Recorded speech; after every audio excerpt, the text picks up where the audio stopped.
O Senhor esteja convosco. Ele está no meio de nós. Proclamação do Evangelho de Jesus Cristo segundo Lucas. Glória a vós, Senhor.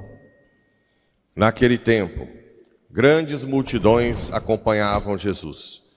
Voltando-se, ele lhes disse: Se alguém vem a mim, mas não se desapega de seu pai e de sua mãe, sua mulher e seus filhos, seus irmãos e suas irmãs, e até da sua própria vida, não pode ser meu discípulo.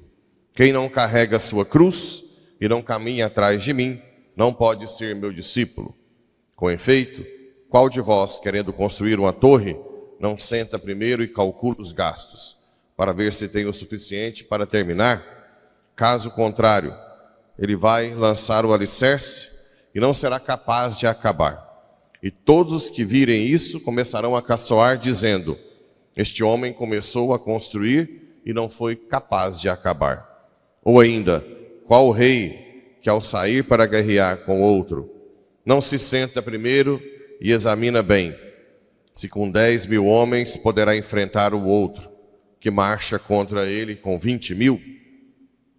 Se ele vê que não pode, enquanto o outro rei ainda está longe, envia mensageiros para negociar as condições de paz.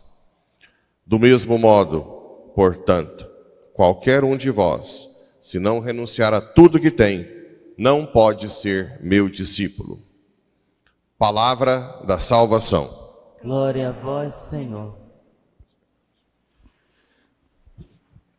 Caríssimos irmãos e irmãs, rádio ouvintes que nos acompanham pelas redes sociais.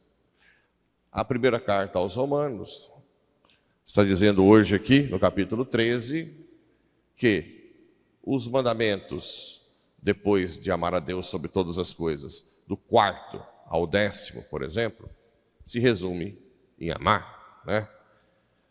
Não fiqueis devendo a não ser o amor mútuo. Não cometer adultério. É ou não é de quem ama? Se eu não me engano, ou os judeus ou os muçulmanos, acho que judeus, não fazem negócios com adúlteros. Por quê? Porque se ele faz isso com a própria carne, imagina com o credor. Se ele trai a sua própria carne, que credibilidade ele tem com os outros? É uma das pessoas menos confiáveis na face da terra. É o adúltero. Não tem confiança nenhuma, credibilidade zero. Zero. E tem razão essa cultura, né? Não matar. Quem ama, mata? Não. Não roubar. Você rouba de quem você ama? Não. Não cobiçar. Se você ama, você quer se doar e não cobiçar. Nem o marido pode cobiçar a esposa, ou vice-versa. A cobiça é proibida no matrimônio. A única coisa que você pode fazer é se doar. Por isso que agora você vai doar o quê? Se você não reza, se você não busca Deus, se você não busca preencher o seu coração com a graça. Aí vem a cobiça. Fica um vazio na alma e você tenta tapar o buraco com as cobiças do corpo, do prazer e assim por diante. Qualquer outro mandamento se resume a amarás o teu próximo como a ti mesmo. O amor não faz nenhum mal contra o próximo. Portanto, o amor é o cumprimento da lei. É aquilo que eu falei. A lei em si não é capaz de esgotar todas as possibilidades.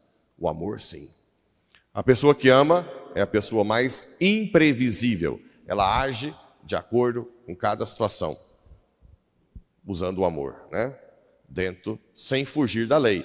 Não existe amor contra a lei, sem justiça. A justiça não é capaz de dar toda a equidade necessária, mas ela é como base. não existe caridade sem justiça. Não tem como o Robin Hood, por exemplo, não é caridoso. Ele rouba dos ricos e dá para os pobres. Isso não é caridade porque ele feriu a justiça. Para ser caridade, tem que ter também justiça. No Salmo, feliz quem tem piedade e empresta. Ele reparte com os pobres os seus bens. Permanece para sempre o bem que fez. E crescerão a sua glória e o seu poder. A igreja sempre defendeu a propriedade privada. Mas ela também sempre defendeu o destino universal dos bens. Você administra os bens de Deus, não seus. Você vai descobrir isso na sua morte. E se você é um avarento, acumulão de bens, e não ajuda quem precisa, você vai pagar caro por isso, porque não é seu. Grande parte da miséria que nós temos é pelo egoísmo de alguns. Se todos tivessem consciência grande do bem que poderia fazer com os seus bens que só servem para ser acumulados, quanto bem na igreja, na família. Por exemplo, muitos casais têm desejo de ter muitos filhos, mas são pobres. É difícil manter uma família hoje. Existem muitos casais que não têm filhos, ou que os filhos já cresceram, são bilionários. Mas nunca, quase nunca, uma igreja se oferece para ajudar a manter uma família numerosa, para que a sociedade mude culturalmente em virtude. Não acha. Não acha. Agora, na experiência da abertura da escola em Iporá, está lá um monte de crianças carentes esperando um padrinho. Ah, não, mas a mensalidade é R$700.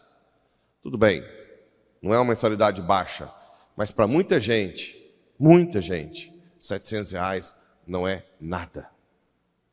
Nada. Mas não se propõe a ajudar. Por outro lado, os globalistas que querem acabar com a família, com os valores, com a igreja, investem trilhões de dólares em prol de uma ideologia macabra. Destruir o agro, né? Levar o país ao caos, soltar delinquentes de cadeia. São fundações e ONGs que gastam trilhões de dólares por ano. Do lado da igreja, salve-se quem puder. Quem é pobre que se lasque. Porque o rico quer mais apartamento, mais fazenda, mais soja plantada, mais máquina, mais o quê? Mais filiais de loja. O carro tem que ser melhor. Até carro de 1 milhão, 2 milhões.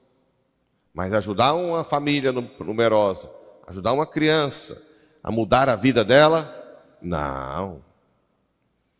Quantas e quantas vezes, quando eu trabalhava ainda como médico, eu ia em barzinho em Goiânia, e às vezes chegava pessoas pedindo, e às vezes eu dava, não sei, R$100, e se incomodava todo mundo. Você não vai salvar o mundo, esse povo vai usar o dinheiro para droga. Mas se eu falasse ali que o meu carro custou 600 mil, que a minha viagem custou 40 mil, ai, que legal, que bom, nossa, eu quero ir também. Se uma fala que a bolsa da Louis Vuitton foi 20 mil, deixa eu ver, nossa, que lindo, mas R$100 para uma pessoa incomoda. Nós estamos vivendo uma sociedade hipócrita, doente. Por isso nós estamos pagando caro por isso. É muito egoísmo.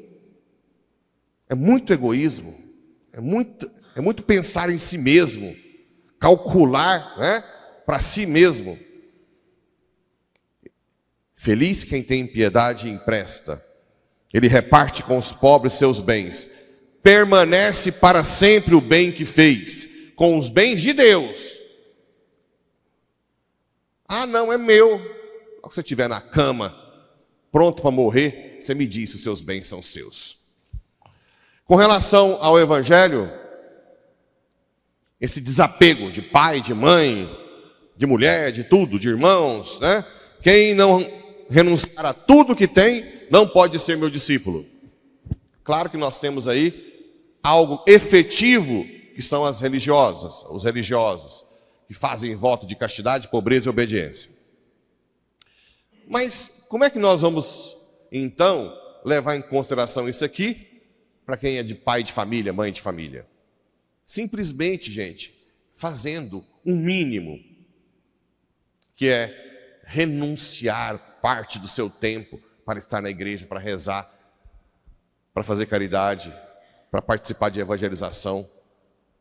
Não é você deixar de cuidar do seu pai e sua mãe, porque isso é honrar pai e mãe, que é o quarto mandamento. Mas antes do quarto, tem os 3 primeiros.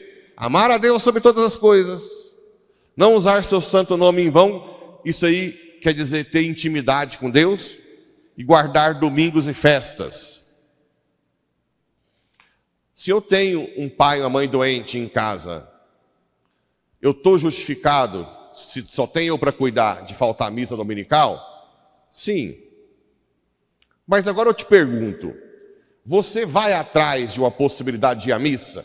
De pedir para alguém ficar lá 2 horinhas para você vir de manhã ou à noite? Você se move? Deus não é bobo. Uma vez eu atendi uma mulher que o marido estava com o pai acamado.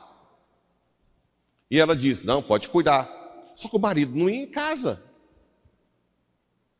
Do serviço, ia cuidar do pai. Não passava para ver esposa, não passava para ver filho. Ficava como se não existisse mais família. Como assim? O fato de você cuidar de pai e mãe não te isenta da responsabilidade de sua família. Da mesma forma com Deus. Deus tem que estar em primeiro lugar. Que se lasque plantar e colher. Tem que vir na missa dominical, ponto. Senão você vai se lascar, criatura. Mas vai se lascar com força. Eu falo isso 1000 vezes, não adianta. Vai se lascar. Mas você não tem noção da gravidade que é isso. Vai se lascar nesse mundo e eternamente depois. Porque Deus tem que estar em primeiro lugar. Do mesmo modo, qualquer um de vós, se não renunciar a tudo que tem, não pode ser meu discípulo. Desapegar de pai, de mãe. Como eu já disse, um dia eu perguntei para um casal, marmanjo de 50 anos de idade, por que não foi à missa? Porque eu estava na chacrinha com a mamãe, almoçou, lanchou, aí nós íamos vir, padre. E a mamãe disse, não, você vai jantar com a mamãe. E eu fiquei na chácara jantando com a mamãe. Falei, vocês tudo vai para o inferno, cambada. Amarra sua mãe e traz para a missa. Gente, um marmanjo de 50 anos de idade não vão ir na missa porque foi jantar com a mamãe na chácara. Que palhaçada é essa, gente? O que nós estamos fazendo com Deus? Tudo que nós temos vem de... Você vira um nada, uma plasta, em 1 segundo. Pode estar no carro que você quiser, pode ter milhares de alqueires de soja. Em 1 milésimo de segundo Deus te faz uma, sei lá, tem uma palavra que eu uso que o povo não gosta. Uma plasta, um trem jogado, em 1 milésimo de segundo acaba com a sua... Quem te sustenta é Deus, criatura. O que você dá de garantia para sua família, com conta bancária grande, a não ser fazer o povo ainda roubar seu filho, sequestrar? Você não tem garantia de segurança nenhuma, 0. A única segurança que nós temos é aqui, porque Ele controla tudo por dentro. Ele controla tudo por dentro. Ele, né? Mas estamos aí, a voz que grita no deserto. Tem hora que eu estou ficando até doido, né? Segunda-feira, fui na padaria, estava lá uns que iam na igreja e não foi por causa da bendita plantação. Comecei a gritar na padaria, vai tudo para o inferno. Até os outros que não eram da igreja estavam olhando assim, Estava com o olho arregalado. Aí no final, um até falou, não, padre, eu vou pagar para você. Já ameniza um pouco o seu pecado. O outro, que nem na igreja vai, me deu um negócio de café lá. Não, padre, quero te dar isso aqui. Dá. Vamos ver se começa a amenizar a consciência.